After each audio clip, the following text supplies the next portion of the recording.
홍익표 의원님 질의하시겠습니다.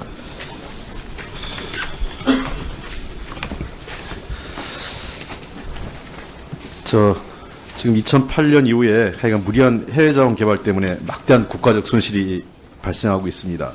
지금 3개 공사 이 총 그 손실 규모가 13조 6천억 원에 달하고요.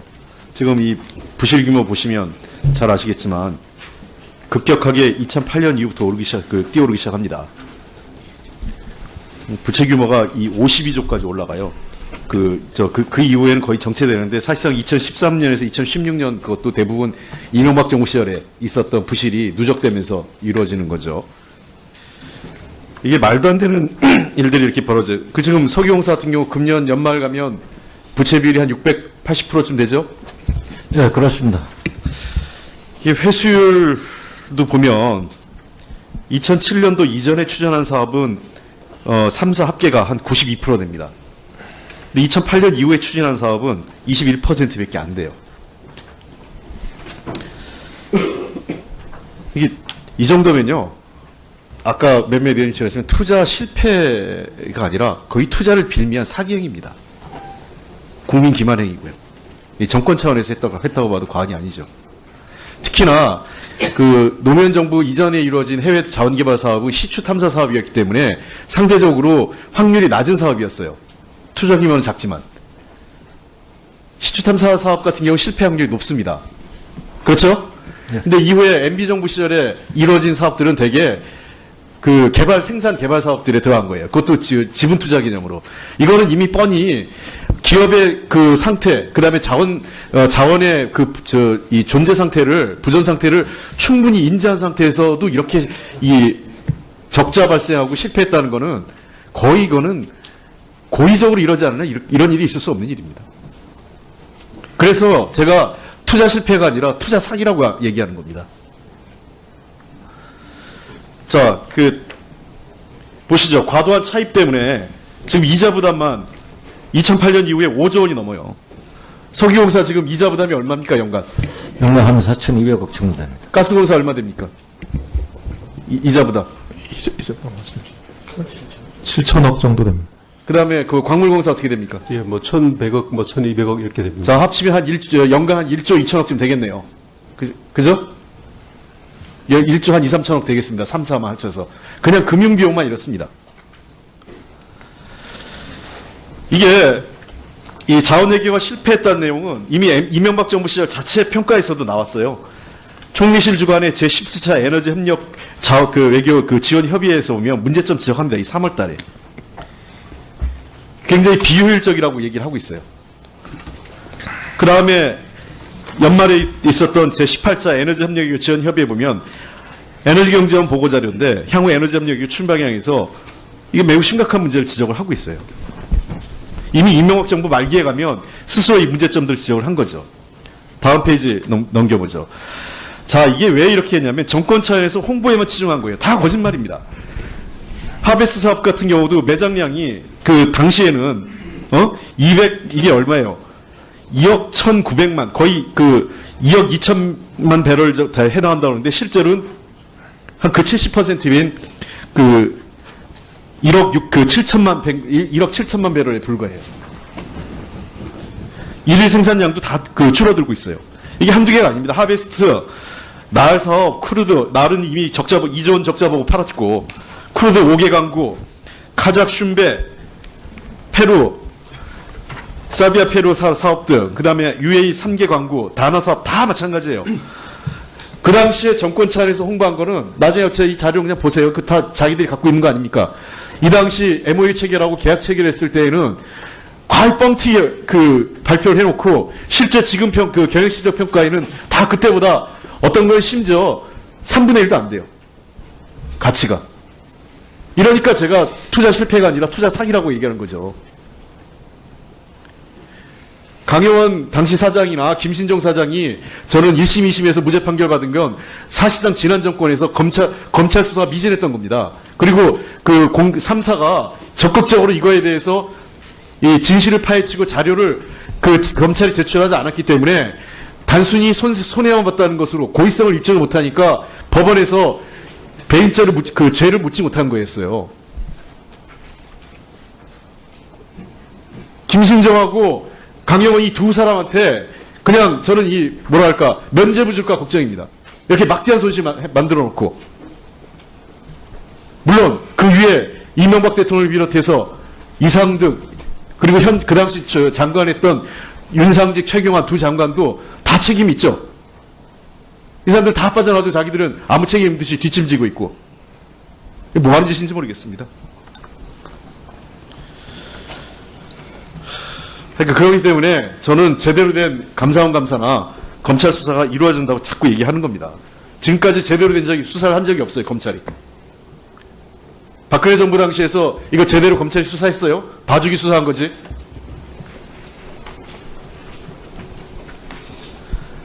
그 다음에 가스공사 지금 사장 되어 계시죠? 장석효 전 사장 뇌물수수 관련자 처리가 왜 이렇게 지지부진합니까? 보면 현상수, 유준영, 곽상섭, 맹주호 이 사람들은 기소된 사람이고 밑에 세 사람은 기소 유예된 건데 이 사람들 다 지금 그 2심에서 다음 페이지 보시면 유죄 그 현상수, 유준영, 곽상섭 세 명은 유죄 판결 났어요. 아시죠? 예, 그렇습니다. 2016년 12월에 유죄 판결 났습니다. 예. 그래서 금년 3월에 징계심의위원회 열렸는데 처분이 파면 났는데 처분 결과를 보류했어요. 3월 8일에. 예. 왜 보류했습니까? 저희 회사 내규가 좀 더 정비돼야 할 필요가 있습니다만 최종심 때까지는 징계를 자. 오히려 확정하지 않도록 돼 있는 내규가 있어서 그렇습니다. 사장님, 예. 그렇게 안이하게 생각하세요? 지금 이분들 유죄 판결 받은 분들한테 지금까지 총 지급된 돈이 7억 원이 넘습니다. 알고 계시죠? 예, 알고 있습니다. 이분들 지금 아무 보직도 없죠? 예, 보직 대기 중입니다. 보직도 없는데 보십시오. 현상수 씨 월급여 482만 원 매달 받으면서 80% 받고 있죠? 예. 그러면서 성과급도 받아요. 3,700만 원.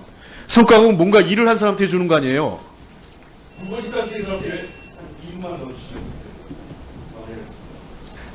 성과급 아무것도 무보직 상태인 사람한테 성과급을 주는 게 어디 있습니까? 곽상섭, 맹조 이 두 분은 또 그 고등학생 자녀 학자금까지 받아가요. 복리후생비로. 성과급 다 주시고. 무슨 자선회사입니까? 가스공사가?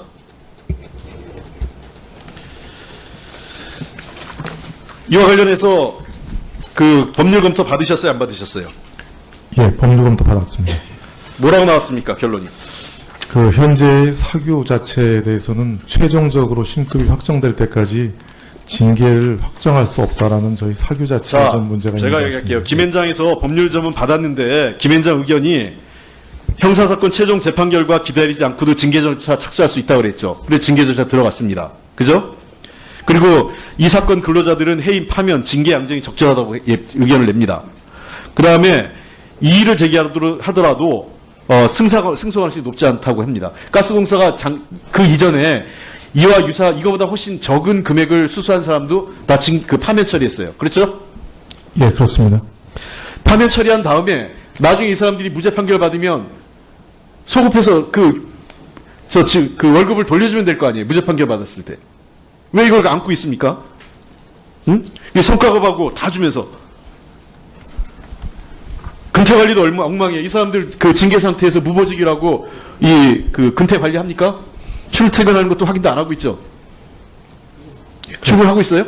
일단 출퇴근은 하도록 하고 있습니다. 예. 출근하고 있습니까? 출퇴근은 확실합니까? 예, 그렇습니다. 출퇴근은 하고 담당한 특별한 보직은 없기 때문에 특별한 출근하고 있다는 거죠. 근데 지금 저희가 확인했을 때 출근하는지 안 하는지 확인을 못 하던데요. 담당 직원들은.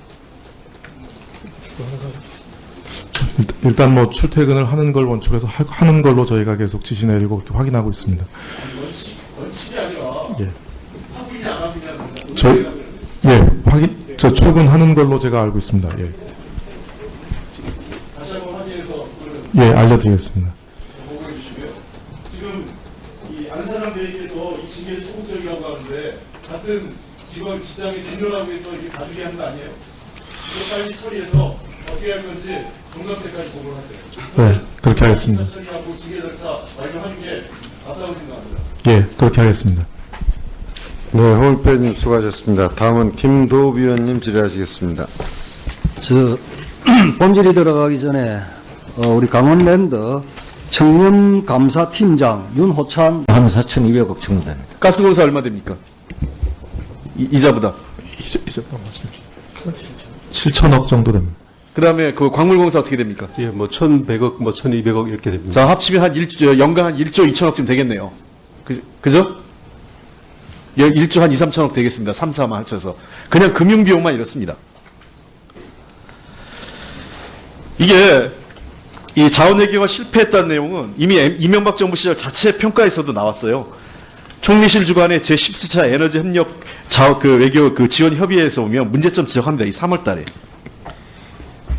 굉장히 비효율적이라고 얘기를 하고 있어요.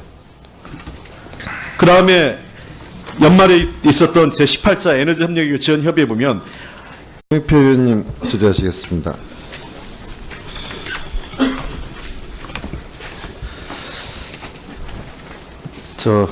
지금 2008년 이후에 하여간 무리한 해외 자원 개발 때문에 막대한 국가적 손실이 발생하고 있습니다.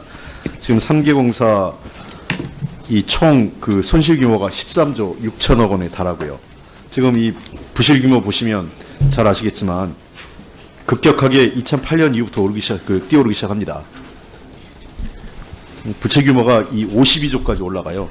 그 이후에는 거의 정체되는데 사실상 2013년에서 2016년 그것도 대부분 이명박 정부 시절에 있었던 부실이 누적되면서 이루어지는 거죠.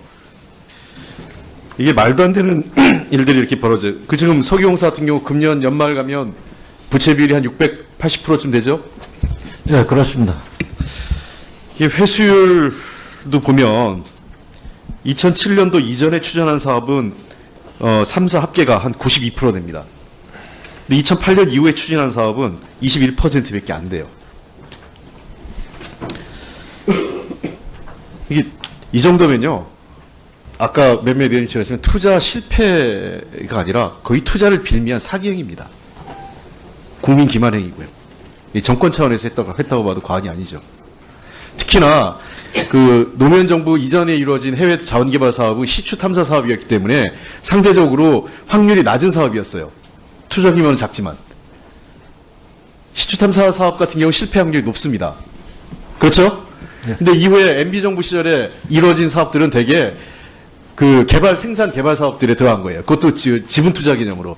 이거는 이미 뻔히 기업의 그 상태, 그 다음에 자원의 이 존재 상태를, 부전 상태를 충분히 인지한 상태에서도 이렇게 이 적자 발생하고 실패했다는 거는 거의 이거는 고의적으로 이러지 않으면 이런 일이 있을 수 없는 일입니다.